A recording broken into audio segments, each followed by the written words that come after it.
Agora para você, Encontro com as Profecias.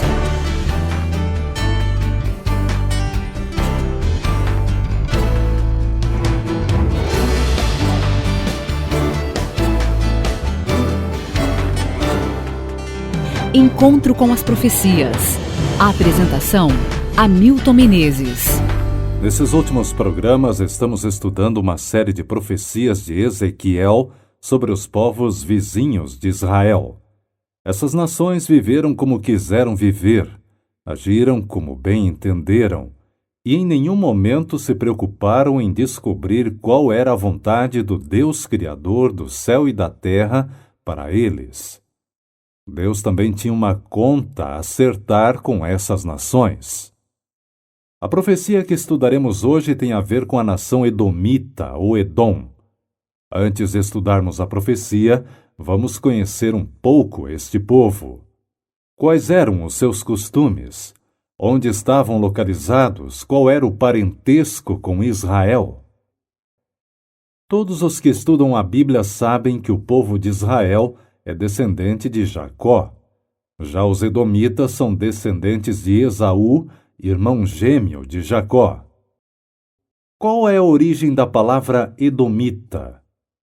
Ela vem da palavra hebraica edome, que significa vermelho, uma alusão ao cozido vermelho, prato de lentilhas que foi trocado pelo direito da primogenitura. Em troca desse cozido, Esaú vendeu o seu direito de filho mais velho, porque não dava valor a isto. Essa palavra veio a se tornar o sobrenome de Esaú. O nome também se tornou apropriado para designar o território que era marcado pelo Monte Seir e que tem uma coloração avermelhada devido à natureza das rochas superficiais. Edom estendia-se desde o Mar Morto, na direção sul, até o Golfo de Acaba. O território de Edom possuía uma extensão de 200 quilômetros de comprimento por 48 de largura.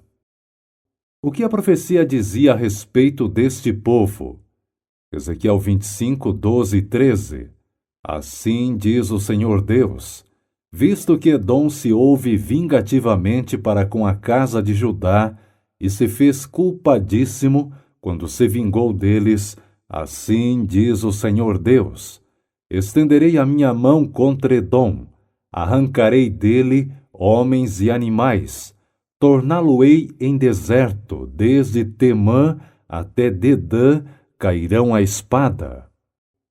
Essa profecia foi feita por Ezequiel aproximadamente no ano 590 a.C., mas para compreendermos bem, devemos retroceder um pouco na história. Temos que voltar perto do ano de 1760. Mais ou menos nessa data, aconteceu um fato que marcou o início dos conflitos entre esses dois povos. Houve um negócio entre Jacó e Esaú, envolvia o direito da primogenitura. Na cultura oriental, o filho mais velho era o que recebia a maior parte da herança e após a morte do pai se tornava o líder da família, inclusive na parte espiritual. Jacó se aproveitou da fome e da fraqueza espiritual do irmão e, com uma proposta desonesta e indecente, tirou do irmão o direito da primogenitura. Após essa negociata, houve uma briga e Jacó fugiu para não ser morto pelo irmão. Depois de alguns anos, acabaram se encontrando e se reconciliando. Ficou, porém, uma ferida aberta entre as duas famílias. Mas qual foi o erro de Edom? A profecia conta, visto que Edom se houve vingativamente para com a casa de Judá. Creio que Edom assumiu essa posição diante da triste situação que o povo judeu estava enfrentando. Quando os principais de Judá foram levados cativos para a Babilônia, a posição dos edomitas foi de vingança. Mas o que mudaria na situação dos judeus o sentimento ou não de vingança dos edomitas? Eu creio que não mudaria em nada. Os judeus iriam da mesma forma para o cativeiro. O cativeiro não seria mudado pelo sentimento bom ou mau dos seus vizinhos. Então, o que os edomitas ganharam em expressar esse sentimento de vingança para com o povo judeu? O que eles receberam foi a desaprovação do Senhor. Você já parou para pensar quem é que mais perde com o sentimento de vingança? É o autor da vingança ou quem é o objeto da vingança? Não tenho a menor dúvida de quem mais perde é o autor da vingança. O objeto da vingança pode sofrer um momento quando a vingança o atinge, mas o autor pode passar uma vida inteira remoendo o sentimento de ódio e rancor. Cada vez que o nome da pessoa é citado, um calafrio corre em todo o seu corpo, o coração dispara, ele passa a vida toda inconformado com tal situação. Aliás, ele não vive. A vida para ele só terá sentido quando ele conseguir se vingar. Amigo ouvinte, o grande erro de Edom foi manter um sentimento de vingança acalentado, talvez por séculos. Os edomitas odiavam os judeus.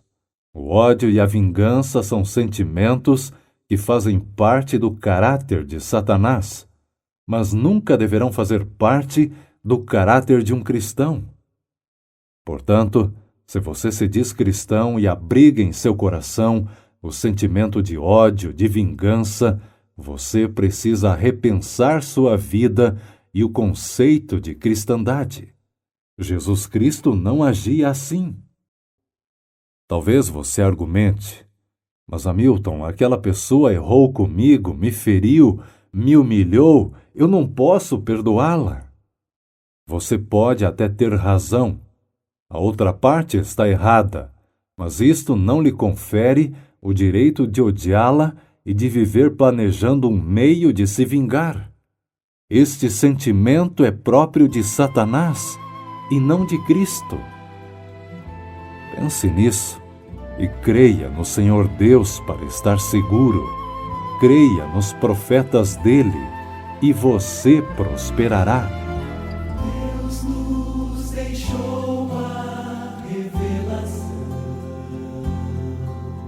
expressa em sua palavra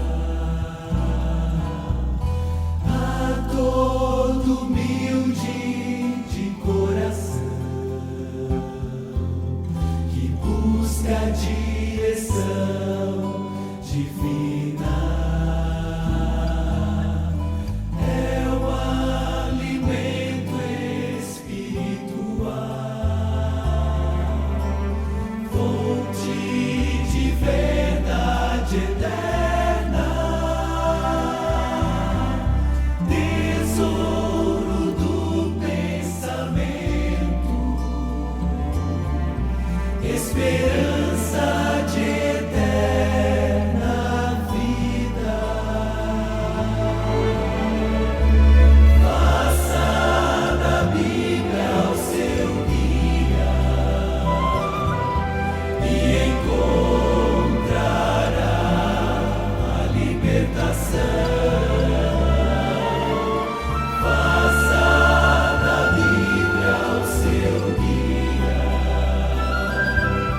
e encontrará. Este é o programa número 66 da série Encontro com as Profecias. Encontro com as profecias. No site encontrocomasprofecias.com, você pode ouvir novamente, baixar o áudio ou a cópia escrita desta mensagem. Nosso e-mail é contato@encontrocomasprofecias.com. contato@encontrocomasprofecias.com.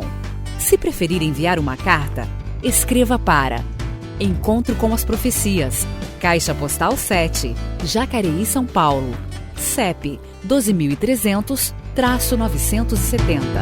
Encontro com as profecias. Você ouviu Encontro com as Profecias, um presente dos seus amigos, os Adventistas do Sétimo Dia.